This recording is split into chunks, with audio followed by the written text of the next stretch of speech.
గురుగారు ఇప్పుడు చాలా మంది అమ్మవారికి మొక్కులు మొక్కుతూ ఉంటారు. కొంతమంది తీర్చుకుంటారు ఆ మొక్కులు, కొంతమంది తీర్చలేకపోతారు, కొంతమంది మర్చిపోతారు. సో అలా మొక్కులు మొక్కి తీర్చకపోతే ఏమైనా ప్రమాదం ఉందంటారా గురుగారు? వాస్తవానికైతే దైవం ఎప్పుడు కన్నెర్ర చేయదమ్మా. ఓకే. పరమాత్ముడు చల్లని తల్లి, చల్లని తండ్రి. ఆ భగవంతుడికి మొక్కుకోవటం అనేది ప్రతి ఒక్క జీవి ఇది చేస్తే ఆ భగవంతుడికి కానుకగా ఏదో ఒకటి సమర్పించుకోగలుగుతామన్న ఆశతో ప్రతి ఒక్కరు ఆ పరమాత్ముడిని ఖచ్చితంగా మొక్కి వారి వారి ఆలోచనల్ని ఆ భగవంతుడి ముందు పెట్టేసి వాళ్ళ మొక్కు తీరాలని మనస్ఫూర్తిగా వేడుకుంటారు. వేడుకున్న వారికి ఆ మొక్కు ఆ పరమేశ్వరుడు సహకరించి మొక్కుని ఆ భగవంతుడు సాకారం పొందాడు అని అంటేనే ఆ మనిషి ధన్యజీవి అయిపోయినట్టు. ధన్యజీవి అయిపోయి మొక్కు తీరిన తర్వాత కొంతమంది తీర్చుకోకుండా దైవాన్ని కూడా అవాంతరంగా పక్కన పెట్టేసి వారి మనస్తాపానికి గురయ్యి కొన్ని రకాలుగా వాళ్ళకి దాన్ని బట్టి నడుస్తూ ఉంటారు. వాటి వల్ల దైవ కృపకి ఇబ్బంది ఏమి ఉండదు, వాళ్ళకి భగవంతుడు చెడు చెయ్యడు. కానీ వాళ్ళల్లో ఉండవలసిన చెడు ప్రభావితమైన ఆ మొక్కు తీర్చలేనన్న ఆ వేదనతో కొన్ని రకాలుగా ఇబ్బందులు పాలయ్యే అవకాశాలు ఉన్నాయి. ఎందుకంటే ఆ దైవంతో ఉండవలసిన చెడు గ్రహస్థితికి అతను గురవుతాడు. ఎందుకంటే గ్రహాలు కొన్ని ఆ దైవ మొక్కుని తీర్చకపోవడం వల్ల కూడా కొన్ని గ్రహాలు బంద్ అయిపోతాయి. ఆ మనిషి చెడులు దారిలో నడుస్తున్నాడు అన్నమాట. దాని వల్ల కూడా ఆ మనిషి కూడా కొన్ని ఇబ్బందులు పాలయ్యే అవకాశం ఉంది.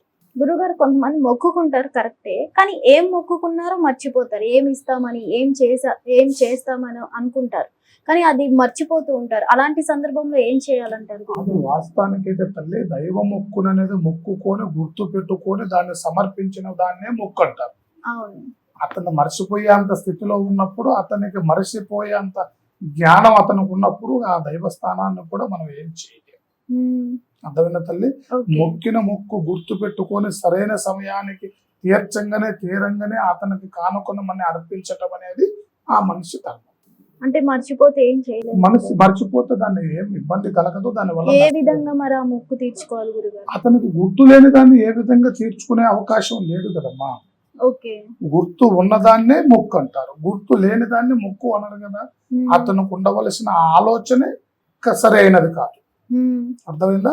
మొక్కు ఉన్నదాన్ని తీర్చుకోవటం, ఆ మొక్కు జరిగాక ఇవ్వటమే మొక్కు అంటారు.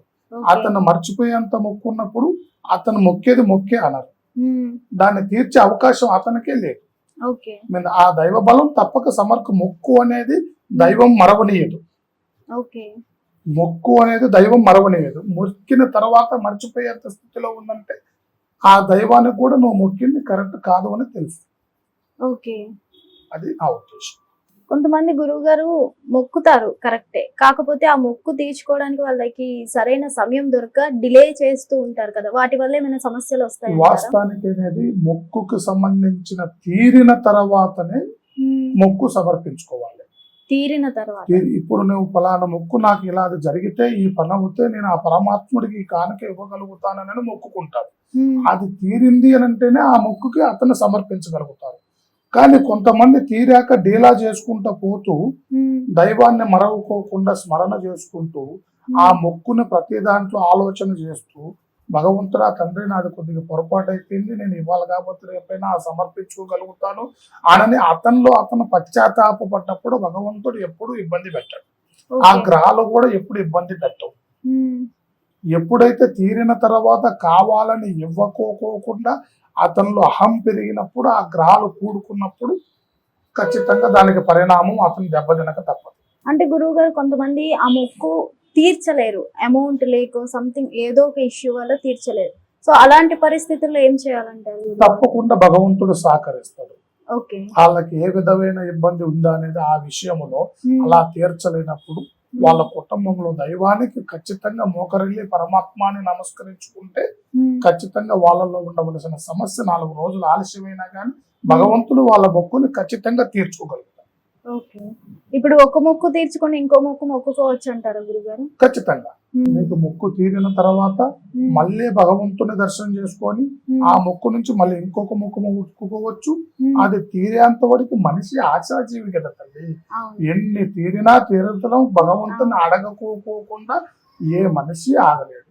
మనిషి అనేది ఆశాజీవి, ఒకటి తీరుతూ ఉంటది, మరి ఇంకోటి కోరుకుంటూ ఉంటారు. అది తీరేదాకా పరమాత్మని ఎవరో మర్చిపోరు. ఒకటి తీర్చక ముందు మళ్ళీ కోరుకోవచ్చు. అది జరగదుగా, ఆ పని అవ్వదుగా. నువ్వు తీర్చుకోకుండా మళ్ళీ కోరుకుంటానికి అవకాశమే లేదు. ఓకే. ఇలా అడగంది కన్న తల్లైనా అన్నం పెట్టదు. నువ్వు తీర్చుకోకుండా మళ్ళీ ఇంకా పైపెచ్చు ఇంకొక మొక్కు కోరుకోవటం వల్ల దాని వల్ల నీకు ఫలితం కూడా రాకపోవచ్చు. ఓకే, చాలా మందికి ఇదే సందేహం ఉంటుంది, ఫలితం కూడా రాకపోవచ్చు. ఓకే, ధన్యవాదాలు. శుభం భూయాత్. పరమేశ్వర కృపా కటాక్ష సిద్ధిరస్తు.